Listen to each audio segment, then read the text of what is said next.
Nós vamos ler apenas os versos 20 e 21. Ontem eu li todo o trecho que fala dos deveres da família, para mostrar aquela relação entre os três relacionamentos tratados aqui.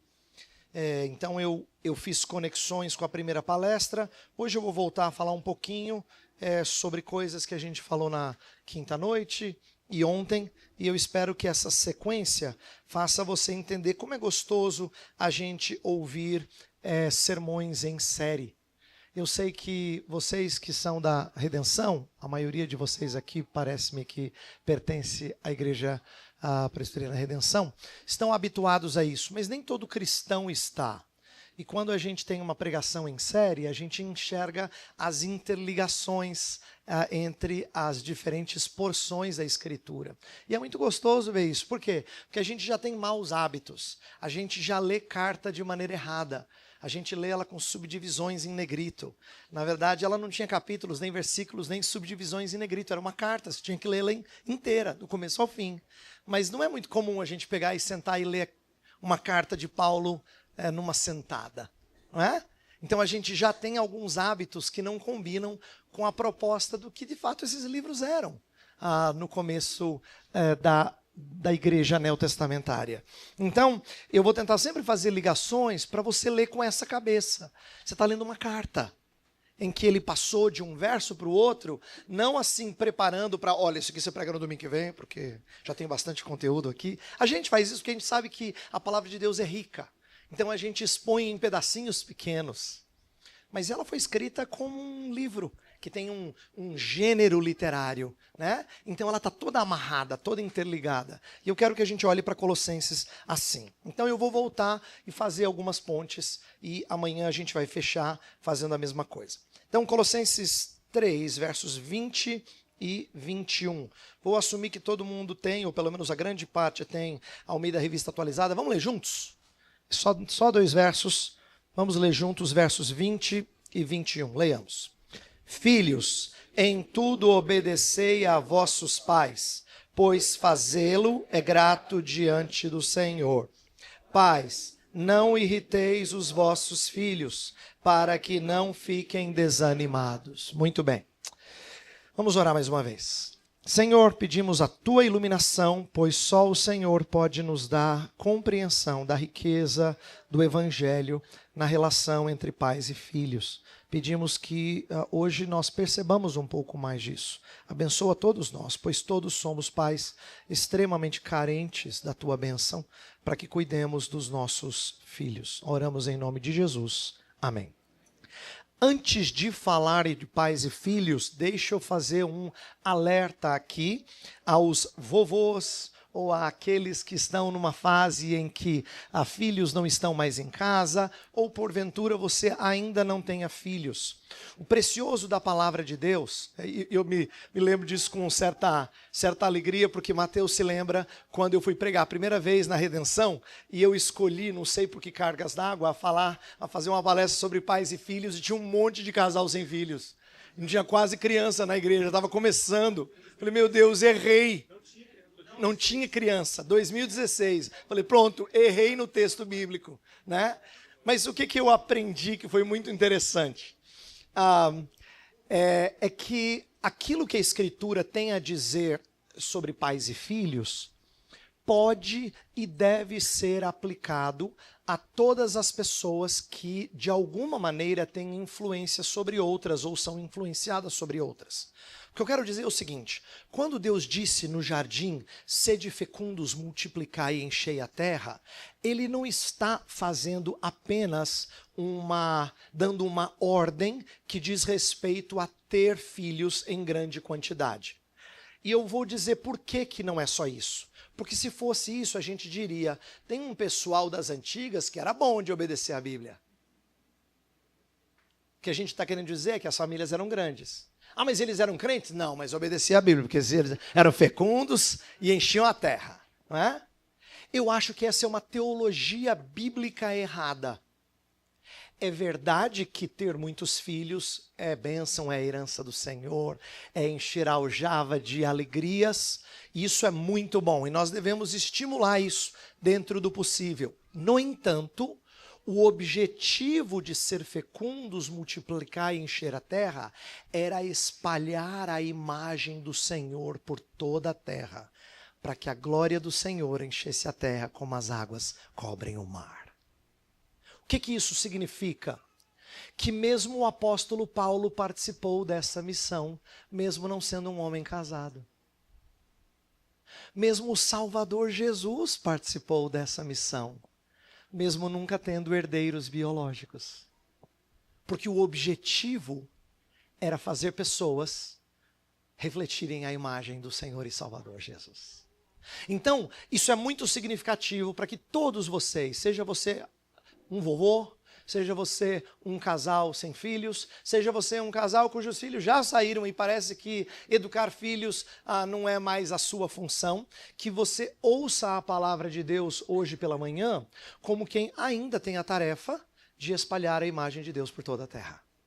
Então, ainda haverá pessoas na sua vida que você treinará para que a imagem de Cristo seja moldada neles.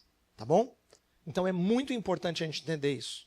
Eu brinquei da vez que eu falei na redenção e achei que eu tinha errado o texto, mas na verdade é um texto para todo mundo. Falar de educação de filhos é para todo mundo e não só para quem tem filhos pequenos. Então é claro que a minha linguagem e os meus exemplos estarão mais ligados àquilo que a gente faz quando a gente tem os pequenos conosco. Mas os princípios valem para a nossa vida mesmo quando a gente nem sequer é casado. Por isso que eu dei o exemplo do apóstolo Paulo. Tá bom? Dito isto, vamos lá. Qual foi o meu objetivo ontem? E eu vou ter um objetivo parecido hoje. É mostrar que palestras sobre família, muitas vezes, anunciam verdades, mas que estão aquém da riqueza do Evangelho. Nós somos ensinados conceitos que não são errados quando alguém fala sobre pais e filhos, ou marido e mulher, mas que acabam prejudicando o nosso entendimento de todo o conselho de Deus. Eu quero dar 2 exemplos de ensino muito comum quando o assunto é como educar os filhos. Não é? Um primeiro ênsino que eu acho que fica aquém da verdade bela da palavra de Deus é a ênfase moralista quando a gente fala de famílias. A ênfase moralista é aquela que dá regras, é aquela que anuncia orientações práticas, de tal forma que ela fica dissociada das boas novas para o pecador. Apresentar Cristo como padrão é verdadeiro, mas é apenas parcialmente verdadeiro, porque isso pode provocar grandes danos nas pessoas quando elas são fracas, porque elas nunca conseguem cumprir a palavra de Deus, ou quando elas são fortes, em que elas se julgam cumpridoras da palavra de Deus. As duas coisas são ruins, tá? Porque isso gera frustração nos fracos e legalismo nos fortes. Uns acham que estão indo muito bem, obrigado, não precisa aplaudir, mas é assim, ele acha que ele está cumprindo, e outros que ficam frustrados porque nunca parecem cumprir. Então, esse é um ensino muito ruim, e não é incomum a gente cair nesse erro. Um outro erro comum, um ensino deficitário ruim, é a ênfase em ser prático à parte de uma teologia de família.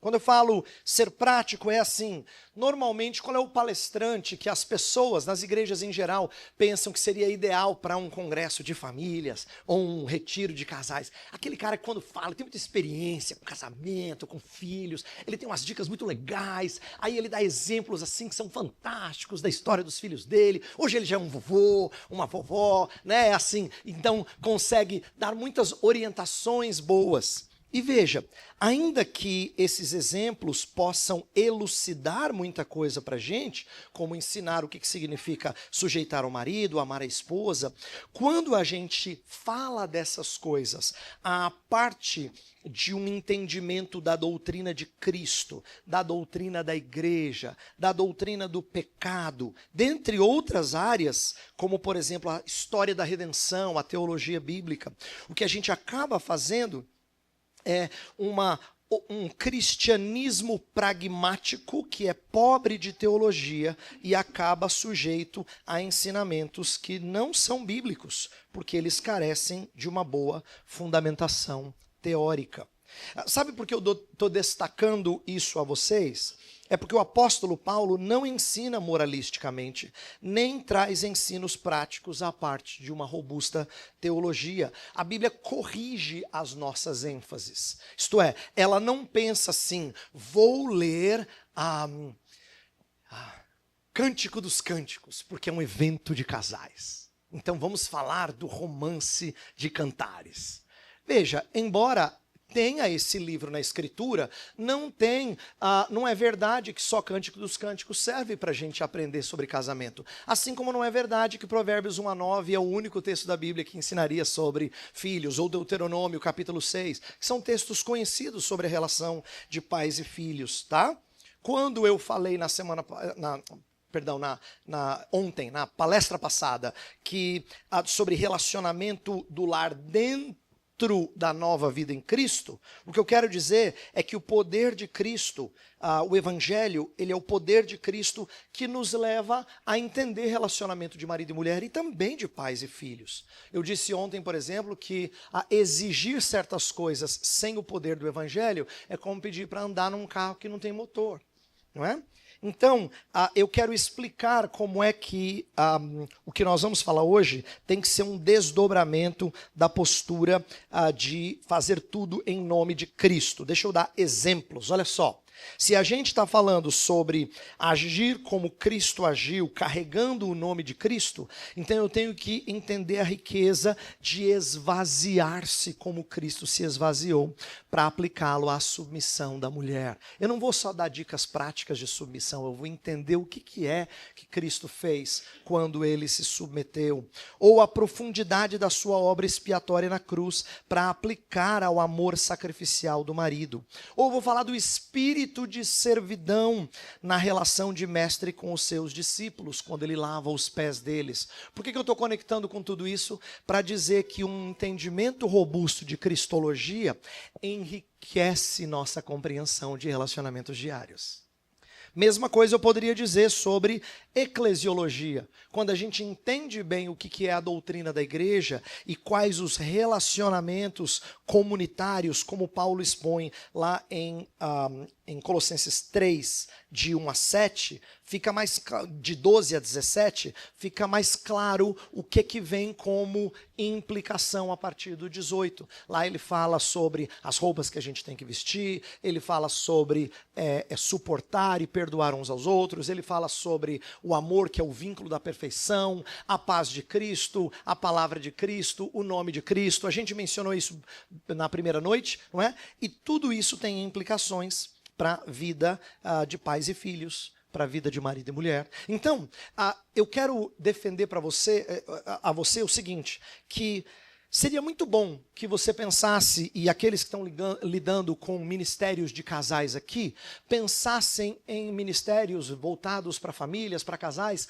nunca como sendo apenas orientações práticas sobre como cuidar do menino nisso ou naquilo. Veja, isso é bom, isso é válido, mas quando a gente tem entendimento mais rico do que é o Evangelho, daquilo que Cristo fez, do que é a vida eclesiástica, então as outras coisas, elas se encaixam.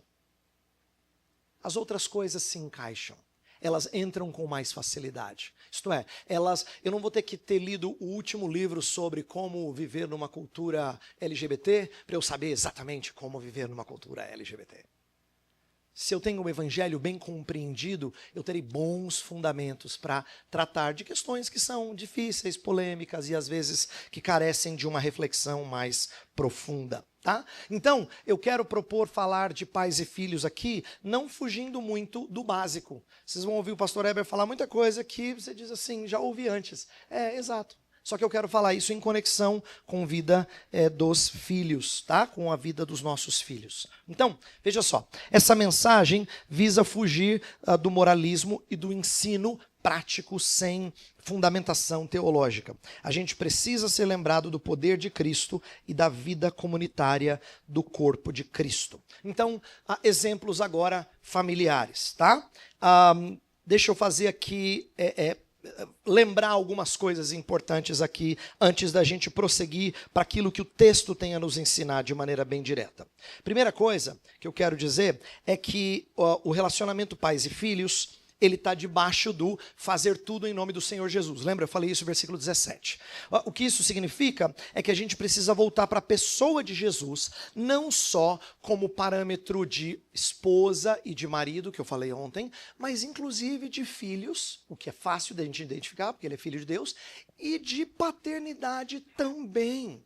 É o que eu vou tentar mostrar nesta manhã. Isto é, o relacionamento que você tem dentro de casa com o seu filho, ele permite que você entenda melhor o que significa fazer tudo em nome de Jesus. Ele tem que proceder do seu relacionamento com Cristo Jesus. Segunda observação inicial que eu quero fazer é que eu disse ontem, e vou reforçar, que a ordem das relações dentro do lar é muito importante. Primeiro o casamento, depois os filhos. Só então o trabalho. Isso é significativo porque corrige a nossa percepção de cuidar bem dos filhos à parte de cuidar bem do nosso casamento. A gente primeiro tem que tratar do nosso casamento para depois esperar que a relação de pais e filhos seja ideal. Eu não quero dizer com isso que se você experimentou, ou talvez não estejam pessoas aqui que experimentaram isso, mas você é fruto de um casamento que foi partido, ou de um divórcio, ou de uma mãe solteira, ou coisa desse tipo assim, não significa que a gente não possa moldar pessoas à imagem de Cristo nesse contexto. Tá? Eu não quero dizer que você não pode ter um bom relacionamento com os filhos e não treiná-los no caminho do Senhor. Mas é claro que filhos sentem o impacto de influências negativas na paternidade solo. Então, a família criada por Deus foi feita de pai e mãe de propósito. Essa é a estrutura que Deus criou. Em outras palavras, o que eu estou dizendo é que se já é difícil treinar com dois, quanto mais é treinar os meninos com um apenas, tá? Então, existe essa ordem para a gente começar a entender que isso molda o nosso caminho, tá? Além da ordem, existe a ordem dentro de cada relacionamento. Isto é, Paulo sempre começa com a parte submissa da relação, esposa, filhos, servos, o que parece indicar uma tendência, e isso indica também que nós nos moldamos primeiro à posição de subordinados antes de sermos autoridade. O que eu quero dizer com isso é o seguinte: você que é pai, você que é mãe, primeiro teve que ser treinado a ser bom filho, boa filha, para ser bom pai, boa mãe. Significa que se você foi um mau filho, você vai ser um péssimo pai? Não necessariamente, mas você possivelmente trará bastante vícios. Vários vícios de uma vida desregrada do tempo em que você era menino, de que você era jovem. Então, entenda que treinar os nossos meninos hoje a serem bons adultos é porque formar um homem ou uma mulher começa quando você é criança, tá? Provérbios fala bastante sobre isso, sobre esse cuidado de ouvir o pai, para que você ande em santos caminhos. Terceira observação introdutória são aqueles deveres mútuos que eu falei ontem e que vale também para pais e filhos. Isto é, o desequilíbrio acontece quando uma parte da relação é enfatizada em detrimento da outra. Isto é, se o verso 20 for super enfatizado, que é, filhos, em tudo obedecei a vossos pais, né? A obediência dos filhos, se você super enfatizar isso, em detrimento ou negligenciando o versículo 21, você tem uma porta aberta para violência doméstica, tá? Você foca em disciplina com a vara, porque você diz, eu não quero deixar com que a criança fique estragada. Eu preciso ser zeloso na disciplina. E aí você acaba desequilibrando as coisas. Por outro lado, se você super enfatizar o verso 21, que fala, pais, não irriteis os vossos filhos, e não destacar a importância do versículo 20, você acaba falando dos direitos da criança, sendo destacados em detrimento dos direitos da família e amigos. Isto é, você foca muito na criança e os outros têm que aguentar uma criança que é insuportável, socialmente falando. Então, meu ponto é dizer que a Escritura impõe limites, tanto aos filhos quanto aos pais. É por isso que tem ordem a ambos os relacionamentos aqui. Tá bom? Então, a gente tem no texto, o que eu quero dizer, antes de entrar nas especificidades do texto, é que a gente tem tanto um parâmetro, que é o nome de Jesus, e o que o nome de Jesus significa para filhos e para pais, a gente vai ver isso aqui. E nós temos limites no texto. Existem a ordem dos relacionamentos e os deveres mútuos que impedem exageros. Tá bom? Então agora vamos falar do texto, do verso 20, dos filhos. E é claro que eu vou falar aqui tendo em vista os pais. Eu vou falar para pais, não vou falar para filhos, então eu vou me dirigir a vocês, mas entenda que o que eu vou dizer aqui não precisa ser escondido dos meninos. É bom que eles ouçam de vocês, tá? Porque essa palavra foi dirigida a eles. Não é assim, pais, sobre os meninos, não é assim que o texto está dizendo. O texto está falando com os filhos. Inclusive, essa é a primeira observação legal do texto. É dizer que as crianças estão incluídas na igreja de Colossos, porque a carta também é dirigida a eles. Isso aqui é uma coisa significativa. Isto é, quando a gente tem, tanto em Efésios quanto em Colossenses, Paulo se dirigindo aos filhos, ele usa uma palavra que se refere, teknon, que se refere a toda a criança que está debaixo da autoridade paterna. Não vale para o filho que já casou e começou um novo lar. Tá? Então, a gente está falando de filhos que estão na fase de formação. Efésios fala, criai-os na disciplina e na admoestação do Senhor. Eles estão na fase de formação. O que isso significa? É que nós estamos falando de crianças que estão sendo treinadas no caminho de Deus e elas são tratadas como membros da igreja de Colossos. É por isso que a igreja presbiteriana tem uma visão pactual dos nossos filhos, não como possíveis futuros membros da igreja, mas como membros da igreja de Cristo. É por isso que a gente os batiza. A gente não está dizendo que eles são pessoas remidas, ou que certamente o serão, mas que eles são tratados como membros da aliança. Devem ouvir sobre as promessas e devem acreditar nelas, como se fazia com todo o povo de Deus no Antigo Testamento e no Novo Testamento. Tá? Então a gente os inclui no hall e a gente não faz do ministério infantil apenas um ministério evangelístico com gente de fora da igreja. Mas a gente faz um ministério voltado para aqueles que são da igreja, para que venham a crer no Senhor Jesus. É o que a gente espera de todo membro. Eu prego o evangelho sempre, porque eu tenho adultos que ainda precisam crer.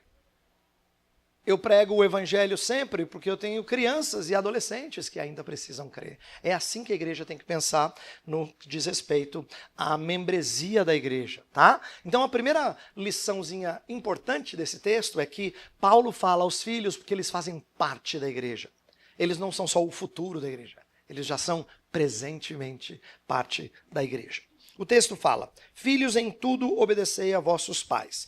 Esse obedecer em tudo significa que os pais são a autoridade sobre a qual os filhos devem se curvar.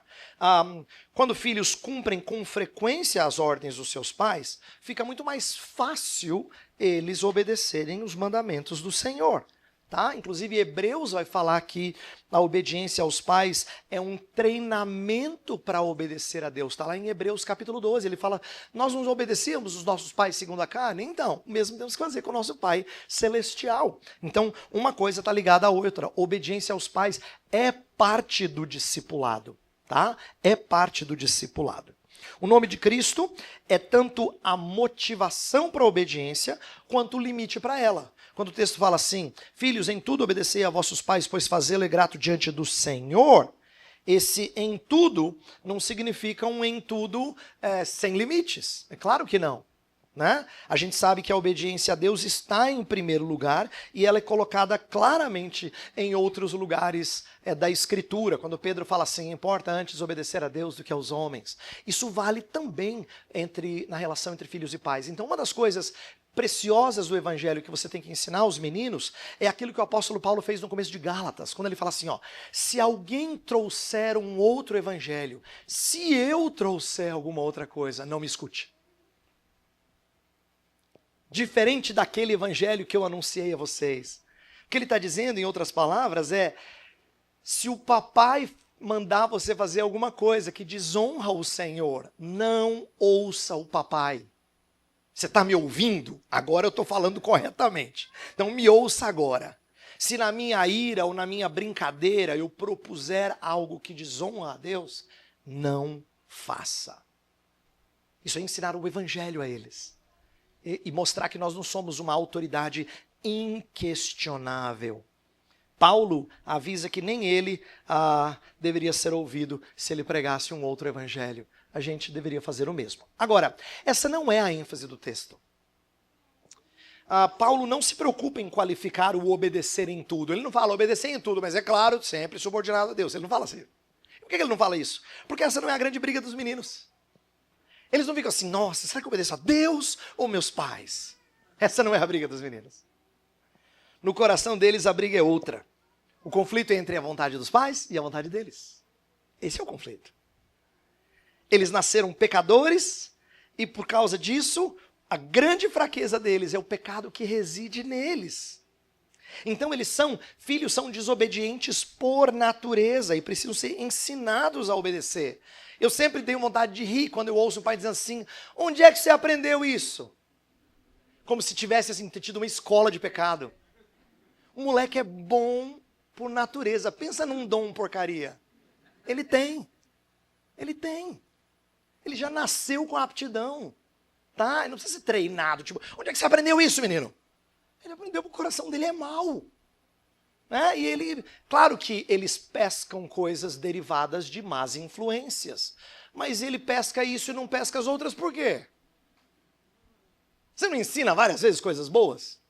E eles não pescam, mas ele pesca rapidamente outras coisas por causa do coração mau. Então, quando a gente fala da ênfase paulina, obedecer aos vossos pais em tudo, Paulo é sábio. Inspirado pelo Espírito, ele quer primeiro enfatizar o tamanho do desafio para os filhos, mas de que isso é possível em Cristo Jesus. E que Cristo não exige uma obediência parcial, mas uma obediência resoluta e total. Se pais estão ensinando nos valores de Cristo, então obedecei os vossos pais em tudo. Tudo. É bem abrangente. O quinto mandamento, que fala de honrar pai e mãe, exorta filhos a honrarem pai e mãe. O livro de Provérbios fala de dar ouvidos à instrução dos pais. Inclusive, no Pentateuco, havia pena de morte para o filho que fosse um rebelde contumaz, repetidas vezes. Então, em todo o Antigo Testamento, desde o Pentateuco até Malaquias, a obediência aos pais é importante. No Novo Testamento, Jesus também ensina a importância de obedecer aos pais. Ele era um filho obediente aos seus pais e Paulo valoriza isso. Portanto, a obediência aos pais é algo que a Escritura tem em alta conta. Paulo vai inclusive tratar em duas das suas cartas, pelo menos, que a desobediência aos pais é uma das marcas da apostasia. Nos últimos dias surgirão filhos desobedientes aos seus pais. Uma das marcas de abandono da verdade. Então, quando as pessoas hoje em dia se preocupam exageradamente com o abuso de autoridade dos pais, mas não se preocupam com o abuso ou a falta de submissão dos filhos, mostra que nós estamos distante da verdade de Deus. Tá? No sistema educacional de Deus, há autoridade no lar. E os filhos devem se curvar a essa autoridade. Por que eles devem fazê-lo? O nosso texto diz, fazê-lo é grato diante do Senhor. Observe como isso está debaixo da supremacia e do senhorio de Cristo na vida cristã. Você não faz porque o papai gosta, porque a mamãe fica feliz. Inclusive, às vezes a gente usa essa motivação. Se você fizer, o papai vai ficar muito feliz. Mamãe adora falar essas besteiras. Né? Mamãe vai dizer, a mamãe vai ficar, eu vou chorar. Né? A gente brinca com as emoções deles, como se a motivação do menino e da menina fosse a minha alegria. Percebe como a gente impulsiona eles a obedecerem baseado em um constrangimento das minhas emoções? O texto diz: fazê-lo é grato diante do Senhor. Isto é, você tem que fazer porque isso é agradável a Cristo. Isso expressa o exemplo de Cristo. Jesus é o padrão de quem foi obediente aos seus pais terrenos, zelou pela sua mãe mesmo na cruz. João, eis aí a tua mãe. Não é? O cuidado dele de honrar, ele não estaria mais junto dela no final da vida dela, então ele tem esse cuidado. E ele foi perfeitamente obediente ao seu Pai Celeste, obediente até a morte, e morte de cruz. Então, quando ele disse não à sua vontade e sim à vontade do seu pai, nós estamos vendo o exemplo perfeito do filho que obedece o seu pai em tudo. Em tudo. Mas eu não quero que a gente veja esse exemplo de Cristo como utópico, como algo assim, mas é Jesus, né, pastor? Diminui um pouquinho aí o padrão. Mas que ele seja algo no qual a gente se espelha, porque nós estamos moldando meninos para serem semelhantes ao Salvador deles. Então, o mandamento da obediência é, ao mesmo tempo, é uma tarefa difícil, é verdade. Mas ao mesmo tempo que ela é difícil, eu creio que ela é a missão dos filhos na relação com os pais. Então agora eu vou falar algo bem parecido com o que eu falei ontem. Lembra que eu disse que ontem o marido tem uma missão de mestre do amor para com a esposa, um amor sacrificial, e a esposa tem uma função de mestra de sujeição ao seu marido? Eu creio que filhos têm uma função de mestres, mesmo que eles não saibam, de obediência aos seus pais. Quando Jesus disse assim, que deixai vir a mim os pequeninos, porque dos tais é o reino dos céus, inclusive, quem não receber o reino senão como uma criança, não está pronto para entrar no reino? O que ele está dizendo para a gente? Às vezes a gente olha para esse texto e a gente acha assim, receber como uma criança é receber com pureza, com inocência. Nada disso, você é o inocente. Se você acha que as crianças são puras e inocentes, o inocente é você. Porque elas não são nem puras nem inocentes. Mas o que elas são, e isso Jesus Cristo enfatiza bem, é que elas são dependentes. E por causa disso elas só vão sobreviver se elas confiarem.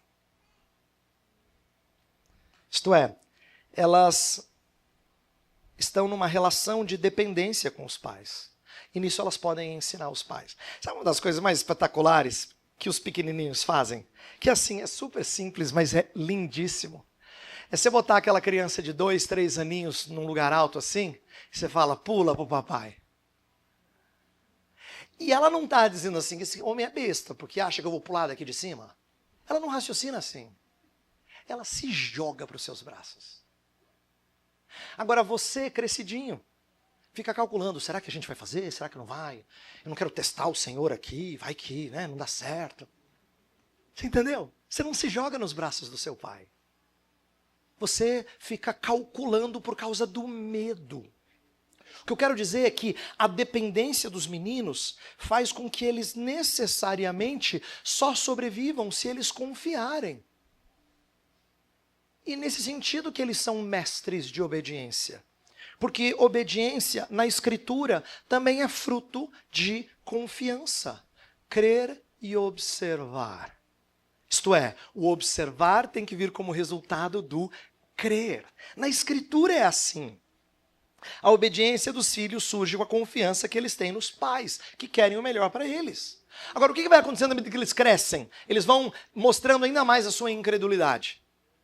Porque aí quando você fala assim, o papai está falando isso porque o papai quer o seu bem. Isso não deixa ele feliz, fica emburrado. Porque você disse não para as vontades dele.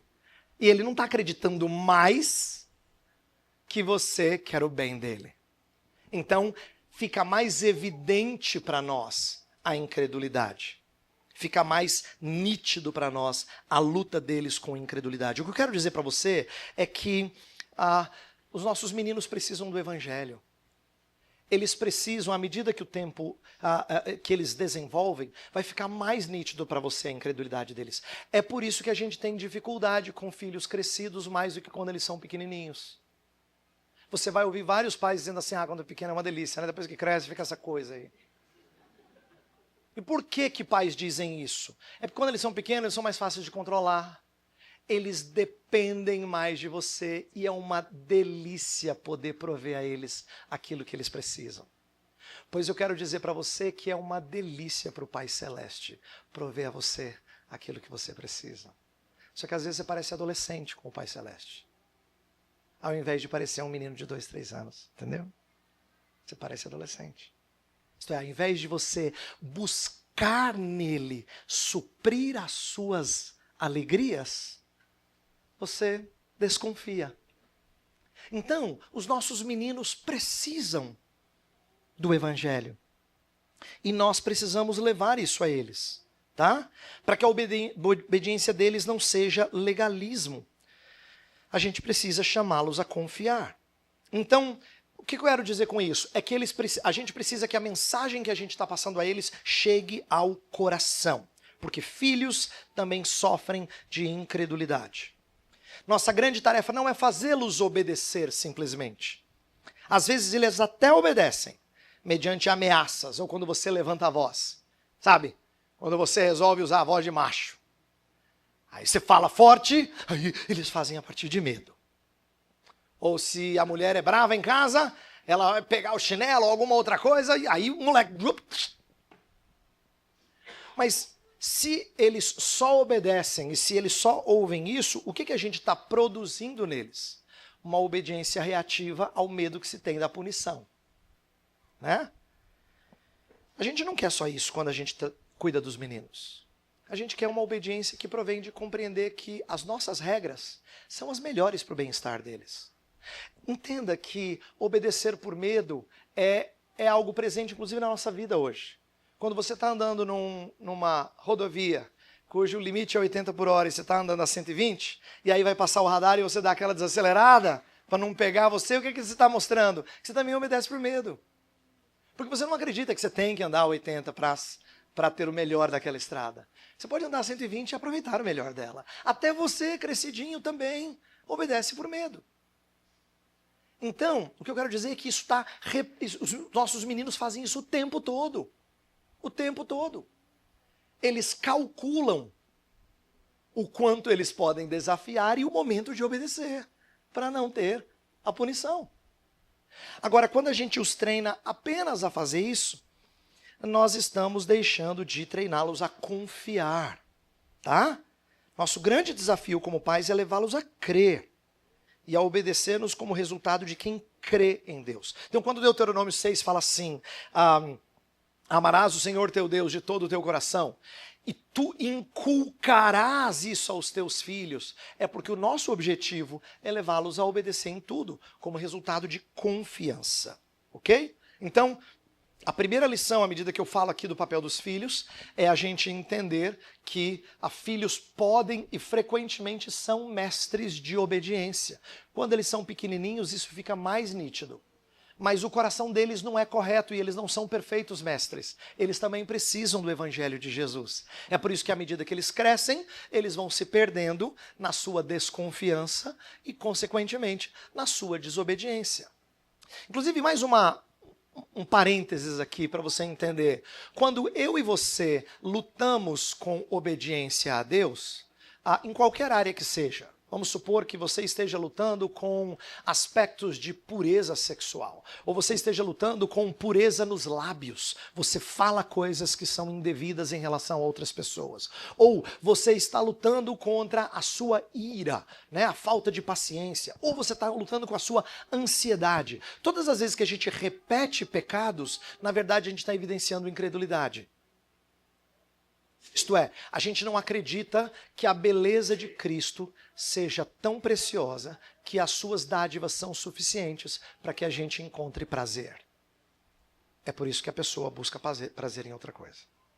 Ou a gente não acredita que o corpo de Cristo seja tão admirável que a gente deva dizer apenas aquilo que é honroso. É por isso que a gente maldiz aquele que foi feito à semelhança de Deus. Tiago capítulo 3. Ou a gente não crê que o Senhor Deus controla todas as coisas para o nosso bem. Por isso que quando as coisas saem do prumo, você fica irado. Ou ansioso. O que eu quero dizer é que nenhuma das nossas ações é fruto de crer em Deus direitinho e mesmo assim desobedecer. As nossas ações más são fruto de incredulidade. Entenda isso. Sabe por que é importante? Porque eu estou falando com gente que, pela bondade de Deus, tem sido bem educado na palavra do Senhor. Então a impressão que você tem, e é falsa, é que você, com respeito à fé, está tudo bem, viu, presbítero? Tudo jóia. O único problema é que às vezes na prática a gente dá umas escorregadas, aqui não é isso. Nós não somos um ser dicotomizado em que em termos de fé está tudo bem, pastor. Não, nós somos incrédulos em relação às promessas do Senhor. Por isso que quando o autor aos Hebreus vai aplicar isso naquele famoso capítulo 11 que fala da fé, ele diz que Moisés não caiu nos prazeres transitórios do pecado, porque ele viu a recompensa lá na frente. Isto é, ele pesou prazeres transitórios com deleites eternos e ele falou, não vou cair nessa besteira. Tá? Então, meu ponto é dizer que nossa desobediência também é fruto de incredulidade. Eu estou dando esses exemplos na sua vida para você entender os meninos. Eles também são incrédulos. Eles também precisam do evangelho para crer. Tá? Por quê? Porque toda obediência só virá corretamente do coração se vier a partir de confiança nos propósitos estabelecidos por Deus. Então eles são mestres de dependência, e mestres, e embora seja difícil obedecer, quando eles o fazem, eles estão ensinando pra gente o que é depender do Pai Celeste. Tá? Mas eles lutam, como mulheres lutam com sujeição, como homens lutam com o amor sacrificial. Filhos também lutam com a obediência, embora Deus tenha dado essa tarefa a eles. Vamos agora para o segundo parte do texto, que é o versículo 21. Verso 21 vai falar dos pais e diz: Pais, não irriteis os vossos filhos, para que não fiquem desanimados. A palavra grega traduzida por pais, ela normalmente se refere aos homens, tá? Não aos progenitores, pai e mãe, mas apenas aos homens. A maioria das vezes em que essa palavra é utilizada. Isso faz com que muita gente entenda que essa aqui seja uma palavra apenas aos homens. Até porque, como cabeça do lar, eles são os maiores responsáveis por criar um ambiente que facilite a obediência do filho. No entanto, eu acho que a referência aos homens é mais por causa da estrutura familiar e não necessariamente que não seja aplicável às mulheres. Então, o que eu quero dizer é o seguinte: a estrutura familiar, principalmente no primeiro século, ela fazia com que os homens fossem aqueles que resolviam tudo em casa. Mas a gente tem outros textos do Novo Testamento que usam a mesma palavra grega, pateres, para se referir aos pais, no sentido de pai e mãe. Então, eu vou falar aqui não apenas aos homens, eu vou falar a ambos, entendendo que os homens não estão apenas ajudando, a responsabilidade maior deles é nítida, tá bom? Meu ponto é dizer o seguinte: nós erramos quando a gente diz assim. Imagine um jovem conversando com você sobre a vontade de encontrar o par perfeito, e ele fala assim: estou procurando a mãe dos meus filhos. Ele fala bonito assim, né? Eu quero encontrar aquela mulher que será a mãe dos meus filhos. Normalmente o que tem na cabeça dele é: eu vou ralar, vou trabalhar, mas é ela que vai educar os meninos. Nós partimos do pressuposto, a partir de uma mentalidade pós-revolução industrial, que a gente fica fora de casa, com trabalho secular, um tempão, e as mulheres ficam mais tempo em casa e gastam mais tempo com os meninos. É claro que com o advento do movimento feminista e muitas oportunidades para as mulheres, e as mulheres trabalhando, isso gerou uma tensão, porque agora não é verdade que todas as mulheres têm o mesmo tempo para cuidar dos meninos. Mas o meu ponto é dizer que ainda paira na cabeça dos homens que há certas coisas que só a mulher faz. Ela dá conta de um jeito que a gente não dá. E o texto não se dirige às mulheres de maneira particular, se dirige aos homens, mas com validade para homens e mulheres. Então eu estou falando isso porque eu não gostaria que vocês, homens, olhassem para o cuidado dos filhos em que você dá uma ajuda a ela. É o contrário, ela que é auxiliadora. A tarefa é sua. Tá? Ela é que é auxiliadora. Então a bucha tem que cair primeiro no C. Porque Paulo se dirige aos homens para que assumam essa responsabilidade. Mas eu vou falar de coisas que valem para ambos. Então, se eu estou falando para pais, o que eu quero que você compreenda é que, e eu estou falando do evangelho aqui, é que eu não quero que você caia nos enganos da nossa sociedade, que tende a pensar que parte da educação dos nossos meninos é feito em outros lugares. Por exemplo, nós estamos numa cultura em que a gente, na maioria das vezes, leva os nossos meninos para uma escola em que eles ficam 20 horas semanais, pelo menos. E nessas 20 horas, eles estão sendo treinados, educados, a gente chama isso de educação, educados por outros que não nós. Inclusive a escola brasileira, em geral, já assumiu a linguagem de que eles são os educadores e vocês, eles querem trazer vocês para perto e vocês serem parceiros deles nessa educação. Essa linguagem é horrorosa. Se tem alguém que é parceiro na história, são eles. Em que eu estou pedindo a ajuda deles para ensinar matemática, física, português, o que quer que seja. Mas a educação é minha. Quem cuida dos meus meninos e os treina no caminho certo sou eu, não são vocês. Então, nós não podemos cair no engano de terceirizar. Eu estou falando da escola porque isso acontece em relação à igreja também. Quando a gente percebe que alguns de vocês, homens, eu vou falar especificamente com os homens aqui, alguns de vocês, homens, não atentaram para conhecer as escrituras quando você era mais jovem, na hora que você tem que conduzir uma família num estudo devocional, num culto doméstico, você se atrapalha todo. Se isso fosse assim de uma pessoa que é convertida há 1 ano, 2 anos, eu entendo. Mas para alguns de vocês que estão na igreja há tanto tempo, isso continua uma realidade. Não é? Continua uma realidade.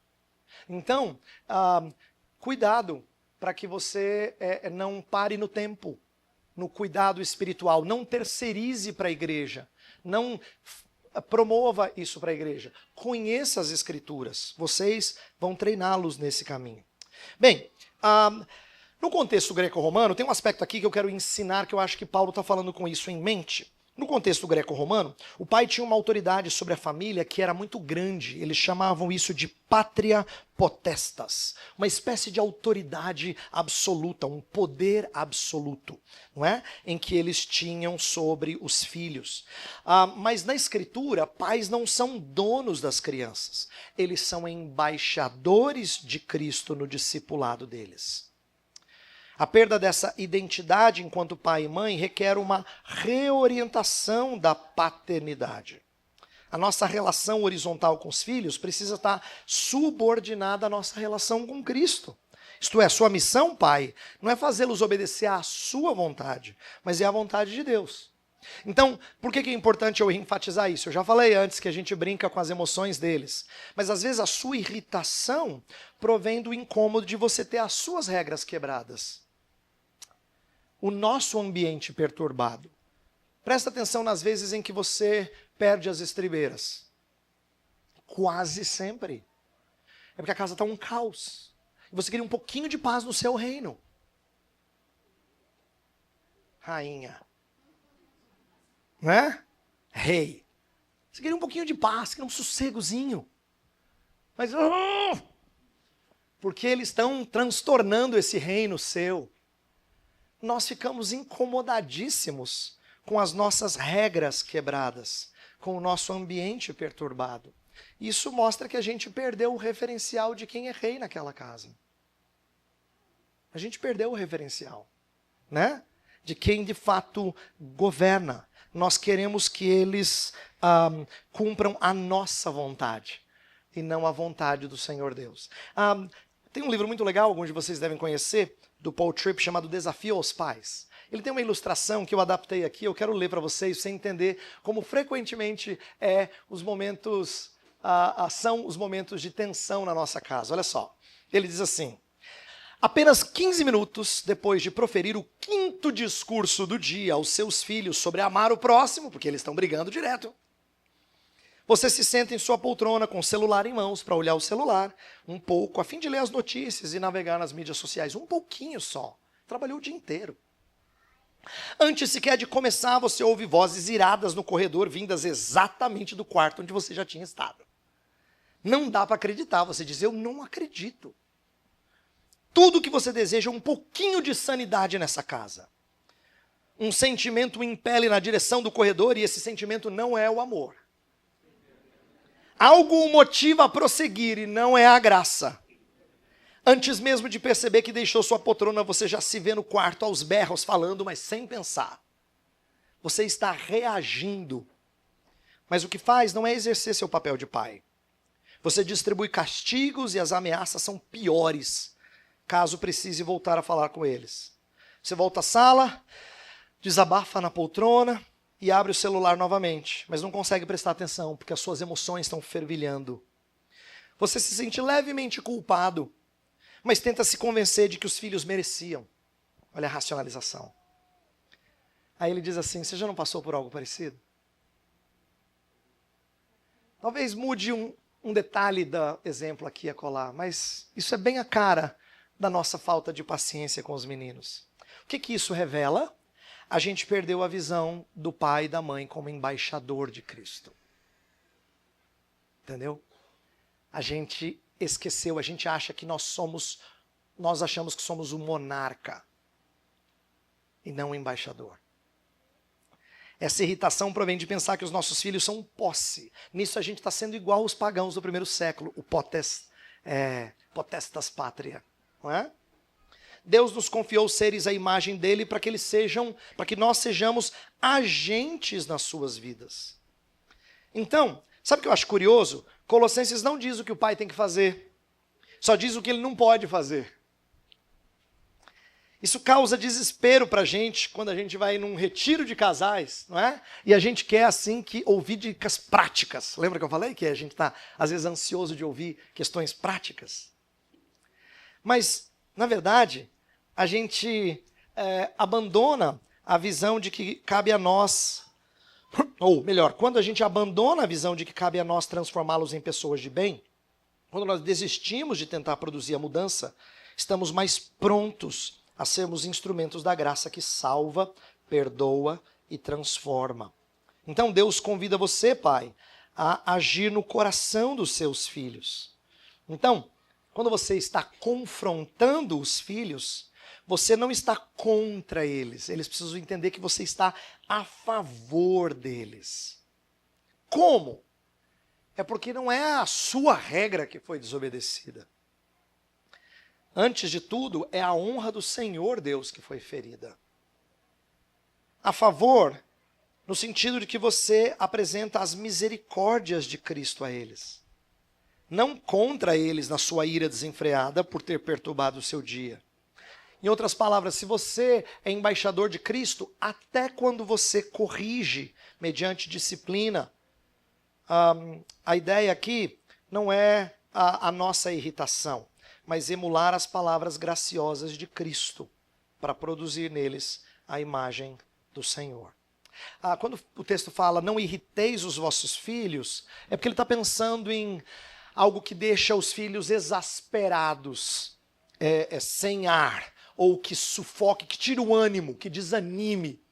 Não é? E eu acho que nós temos que perceber que nossas fraquezas são diferentes. E Paulo talvez não tenha citado aqui a maneiras de irritar os filhos, porque nós os irritamos de maneiras distintas. Eu vou falar de coisas que se aplicam a alguns de vocês, e em outros momentos outras coisas se aplicam a outros de vocês, apenas para ilustrar. Veja só, como é que a gente pode irritar os filhos?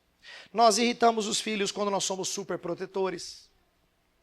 Isto é, eu não estou dizendo que a gente não deva ter regras estritas, ou que a gente não deva amar e proteger os filhos. Não, é bom cair mesmo, que tem que aprender caindo. Não é isso. Você é um pai desleixado. Não, cortar a cabeça não tem problema, vai aprender. Não é assim. A gente protege os meninos de quedas, de machucados, é lógico, é normal isso. Eu não estou falando contra isso. Estou me referindo a uma forma como a gente controla a vida deles e o futuro deles, de tal forma que a gente gostaria que eles fossem o que nós sonhamos. Não é? Isso os irrita. Por quê? Porque eles começam a perceber que eles são sufocados. Não para que Cristo nasça neles, mas para que você nasça neles. Já não sou eu quem vive, mas meu Pai em mim. É um falso evangelho isso aí, gente. Entendeu? É um falso evangelho isso. Nós irritamos os nossos filhos quando a gente faz comparações. A gente os humilha diante de outros que são exemplos melhores. Quando a gente mostra algum favoritismo, ou quando a gente diz, por que você não é igual o fulano? Não é? A gente os irrita quando a gente estabelece alvos irreais. Às vezes a nossa expectativa é muito utópica. A gente quer que eles tenham um comportamento que não seja condizente com a idade deles. Tempo atrás, um irmão chegou a mim e falou assim, pastor, eu queria poder fazer a devocional com os meninos e tê-los assim prestando atenção. E eu pensei comigo, meu Deus do céu, eles têm 2. Calma, tem 2. Isto é, não espere deles que ele tenha 10, 12. Ele tem 2. É normal, é um pouquinho diferente a devocional com eles. Tá? E a gente não pode ter expectativa utópica, alvo irreal. Tá? Mas observe que isso não é só com esse tipo de coisa espiritual. Às vezes a gente enfatiza as boas maneiras. A gente quer que eles se comportem na casa do vovô, da vovó, porque senão a vovó vai dizer na minha orelha, ai, quando os meninos vêm aqui em casa, a casa fica bagunçada. Falou, oh, meu Deus, ou eu não vou na minha mãe, ou eles têm que se comportar. Não, não faça nada na casa da vovó. Entendeu? Olha só, você está esperando, por temor de homens, esperando que eles tenham um comportamento que não seja nem condizente com a alegria deles. Em casa você pode brincar, pular, dar cambalhota, mas lá não pode. Nós às vezes damos expectativas que são irreais, que não provém de nosso amor a Deus, mas de nossa reputação diante do outro. A gente quer uma aparência, não santidade diante do Senhor. E observe como você gasta um tempasso ensinando eles boas maneiras, mais do que focando no caminho de santidade. Você gasta um tempão ensinando boas maneiras. Veja, boas maneiras não é errado não, por favor, eu não estou aqui contra isso. Só estou tentando dar a você um senso de desequilíbrio. Como a gente ensina boas maneiras a eles, não santidade a eles, ou não tanto santidade a eles. Você pode irritar os filhos quando você é inconsistente nos padrões de educação. Isto é, você existe certa postura aqui, mas ali não. Você disciplina por certo comportamento, mas quando ele faz outra coisa, você não disciplina. Não é? Então, você ensina valores errados ou contraditórios. Por que aqui a mãe me disciplinou e ali eu fiz mais ou menos a mesma coisa e ela não disciplinou? Não é? É ruim a gente jogar um jogo e no meio do jogo as regras serem mudadas, não é? Você fica irritado. Eu fico irritado. Peraí, não tinha combinado isso aqui. Eu não sabia que podia assim. Não, mas agora vai ser assim. A gente acha uma pessoa assim, uma pessoa trapaceira. Bem, eu sei que você não está querendo ser trapaceiro, mas quando você muda as regras do jogo, você exaspera, irrita. Ou quando você os critica de forma humilhante, ou disciplina exageradamente. O meu ponto é dizer aqui, e eu não vou dar mais exemplos, é dizer que não é difícil nós cairmos numa vida de muita lei ou pouco evangelho. Não é difícil. O moralismo, na prática, ele é muito presente. Esse pecado é muito comum entre nós. Então, se você percebe isso em você, se arrependa e confesse o seu pecado. Não somente a Deus, mas aos seus filhos. Essa é uma das coisas que eu acho que a gente faz menos. Nós queremos que os meninos aprendam o evangelho, mas eles ouviram você confessar pecados quantas vezes? Quantas vezes? Que você se quebranta e se humilha diante deles. Para dizer, o papai errou. A mamãe errou. Ora, como é que você quer que ele aprenda a confessar pecado? Como é que você quer que ele aprenda? Que ela aprenda? Então, eu vou dar exemplos aqui de como às vezes a gente tem muita lei e pouco evangelho. Imagina um pai sentado na porta do quarto do filho adolescente para impedir ele sair mansinho à noite. Ou a mãe que conta até 3 para ameaçar a criança pequena agitada a parar de bagunçar. Ou tirar o celular da filha pré-adolescente que está se perdendo no uso da internet. Veja, nenhuma dessas regras ela é errada, mas a intenção é de mudá-los pela regra. Assim como o pardal lá de velocidade não muda a sua prática automobilística, regra não muda o coração dos meninos. Para que a regra ela é boa? Ela é boa porque mesmo que ela seja santa, ela evidencia o pecado deles. Ela mostra como eles são carentes de redenção. É isso que a regra faz. Ela mostra assim que ele é um pecador. De novo você está desobedecendo a mamãe. De novo. É para ele enxergar que ele é pecador mesmo. Mas ela não tem poder de transformar. A lei não tem qualquer poder de libertar o seu filho. Então, de novo, eu estou enfatizando aqui a importância do evangelho na educação dos filhos. E como especificamente? É que Deus, presta atenção, Deus nos deu autoridade sobre os nossos filhos, mas Ele não deu poder para mudá-los. Eu sei que a gente às vezes pensa que sim, mas Ele não deu poder para a gente mudá-los.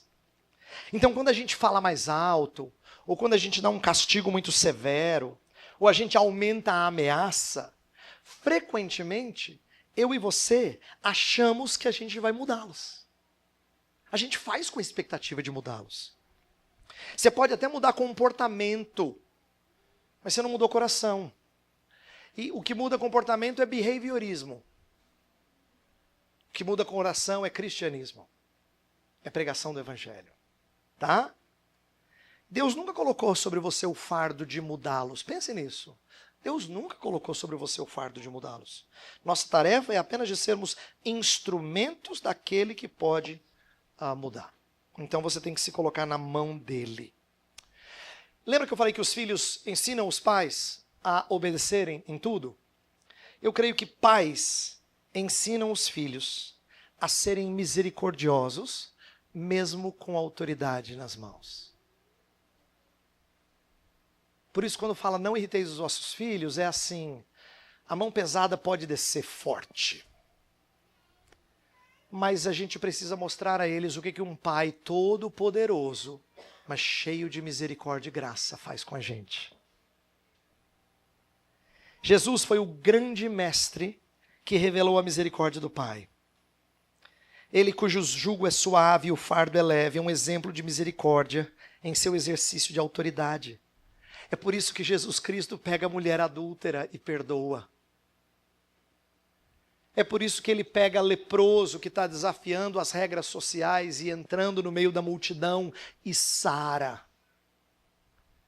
É por isso que ele vê cego e cura no dia do Shabat. É porque a vida dele é uma vida marcada por autoridade e poder, mas não para fulminar esses pecadores, mas para mostrar misericórdia para com eles. Então, qual é a grande lição que você tem a trazer para os meninos? É que você tem autoridade nas mãos e mais força que eles. E você pode descer a mão pesada, eu sei que você pode. Mas você pode ensiná-los o que significa ter misericórdia. O que significa a misericórdia do Senhor.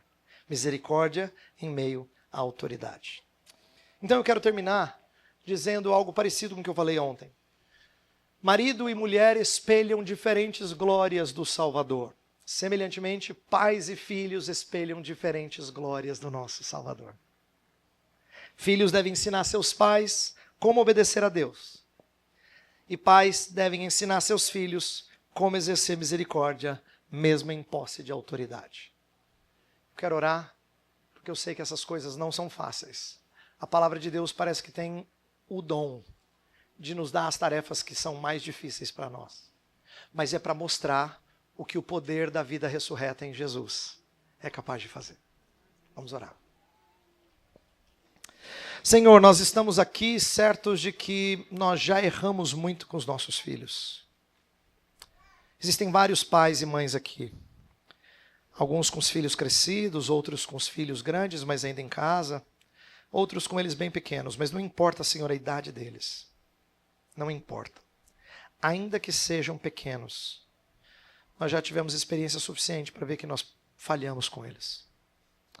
Nós falhamos porque nem sempre nós os levamos a obedecer o Senhor. Nós queríamos que eles obedecessem a nós. E nós nos irritamos quando eles não nos obedeceram. Porque o nosso reino foi perturbado. Oh Deus. Às vezes a gente desconecta o Senhor da nossa casa. Perdoa-nos. Perdoa-nos.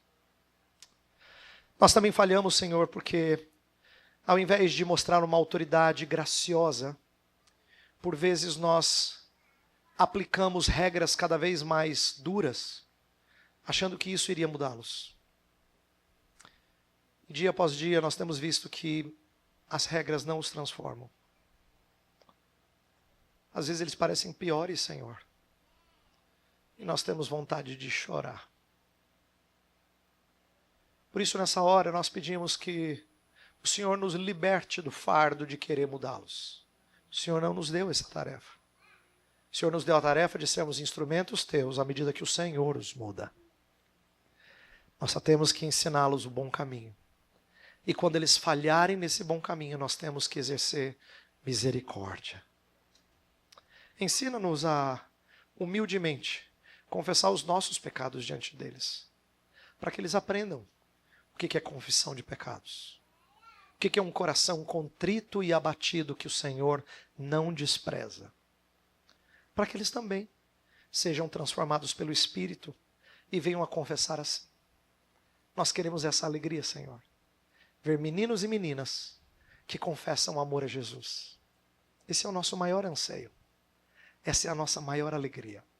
E enquanto eles estiverem conosco em casa, dá que nós tenhamos essa alegria de vê-los transformados por Ti. Usa-nos a despeito da nossa fraqueza e faz-nos dependentes de Ti e menos confiantes na nossa sabedoria. Nós oramos em nome de Jesus. Amém.